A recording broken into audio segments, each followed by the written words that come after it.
Hello, my name is Mark, and welcome to I Am Organic Gardening, located in Zone 6B in the state of New Jersey. And today I want to share with you an update, and this is part 2 of free and easy how to build a raised bed garden out of cardboard. Now this is cardboard boxes.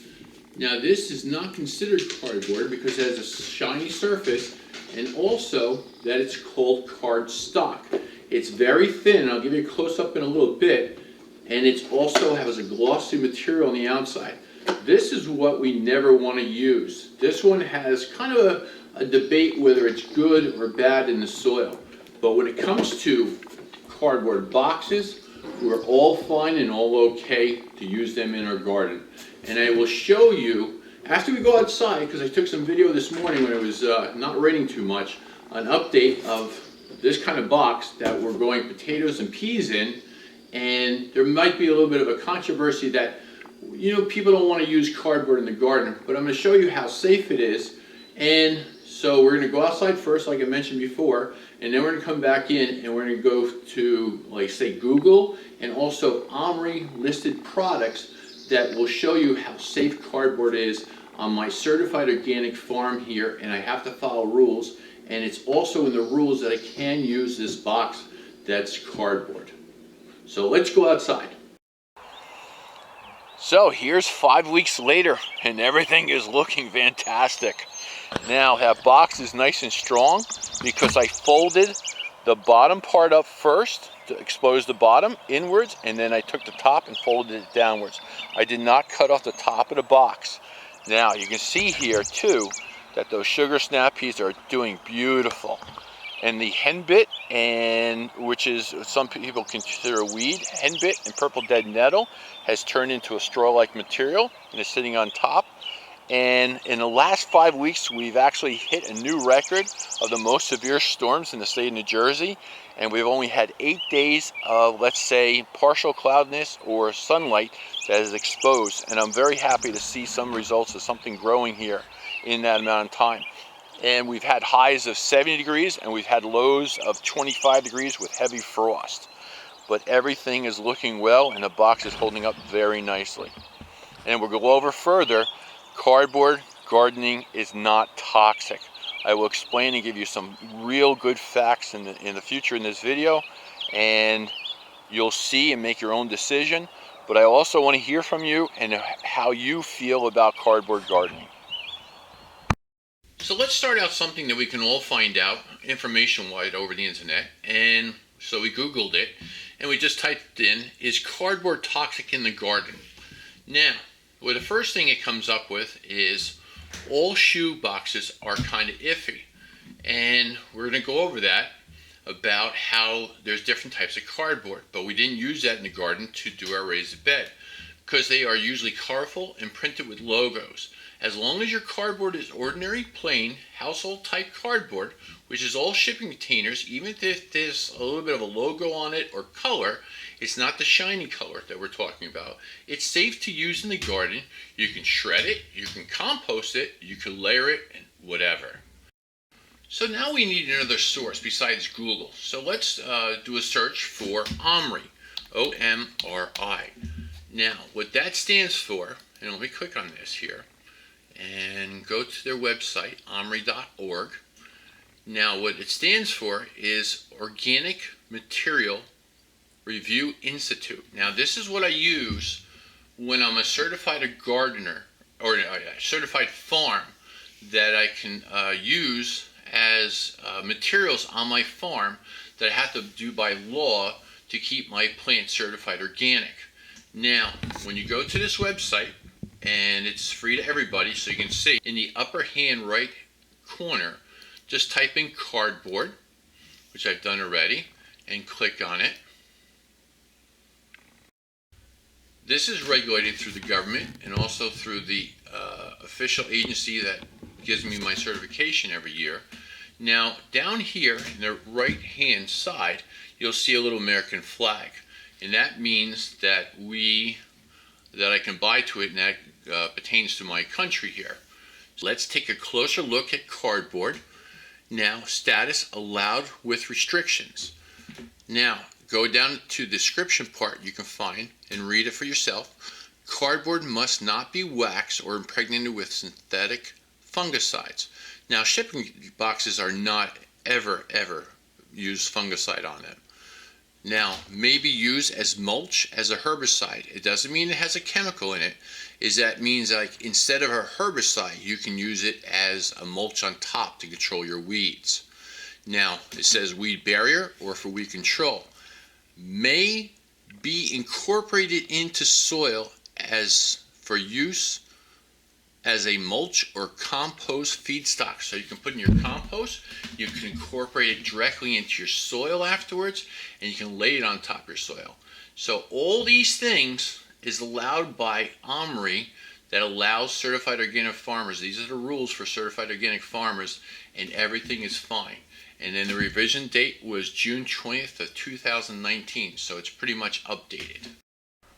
So there you have some good factual basis on a government agency overseeing certified organic farmers, that certified organic farmers work with, not against, this agency to come up with clear and precise procedures for certified organic farming. And it's just a good indication that cardboard is super safe to use and is non-toxic, and everything is going to work well for you in your garden. So here's a box what they're talking about that's wax coated. I don't know if you can see it, but it's very slippery. And also, this is the one that has fungicide in it too. This is a very common box on my farm. I have probably over 2,000 in my barn. Now what this box does is we're going to pack this up with vegetables, and they're going to go in the cooler, from the cooler to a truck, and from the truck into maybe a food market. That's a wholesale market, not open to the public but to other restaurants. And this is going to go out of refrigeration all day long, probably for the next 2 or 3 days. Now, or hopefully a lot less, and I can get paid quicker. So what this box does with the fungicide in it is that it's not going to allow it to go into that damp, cool situation like in a cooler to actually grow fungus in there. Because sometimes when we pack up the boxes here, like so, you can see it's a dark brown cardboard on the inside. Maybe 1 or 2 vegetables might spoil or got bruised, and it will ooze out basically all the product inside the box. Now, with that fungicide in here and also the wax coating, it's going to reduce that from hurting other vegetables. So tip number 1, we never want to use something that's shiny or glossy. And you can see here how thin this is. This is not called cardboard, this is called cardstock. It's very durable, so they can print on it through a printing press, but you never want something shiny. And that's tip number 1.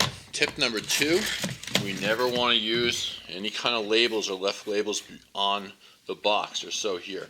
This is actually kind of proven to cause cancer, so we don't want to do that.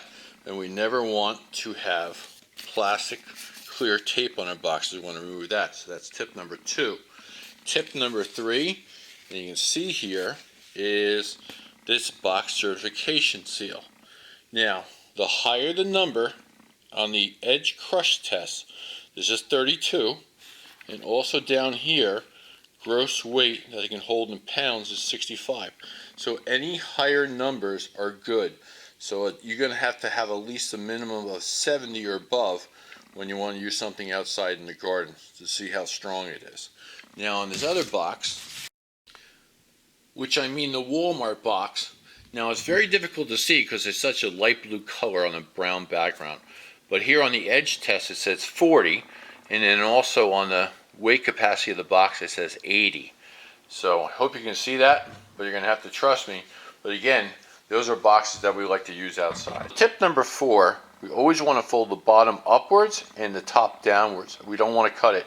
If you have to cut your box short, because you only want it, like say 8 to 10 inches tall, I would prefer you to cut the bottom here off and take that extra cardboard that you cut off and actually fold it and place it underneath the flap to give it strength along the side. So tip number 5, fill it up with compost. Don't add food scraps or eggshells to that.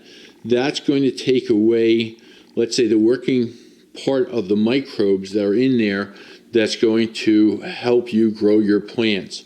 When you start adding food scraps to your compost that is not decomposed, you are actually going to tie up things and those plants are going to suffer.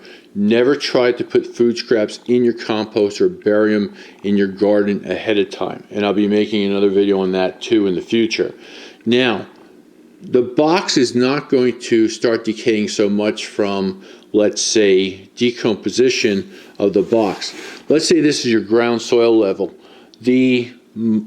Certain things are called saprotrophic fungi, and that's going to start maybe decaying the bottom of the box or eating at it and weakening it in the future.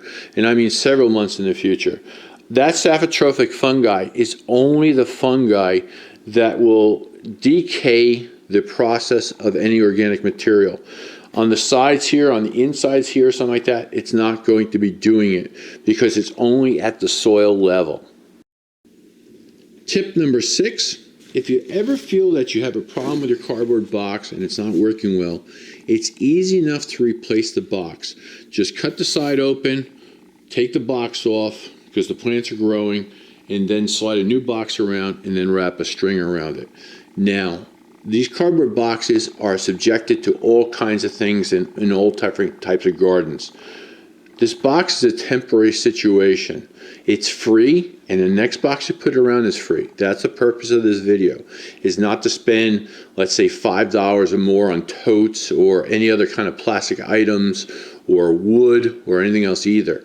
Now, cardboard is much better off than growing in plastic containers of any types, and I mean totes, and I mean anything that has come close to that, let's say, old nursery containers, totes, tires, that kind of stuff.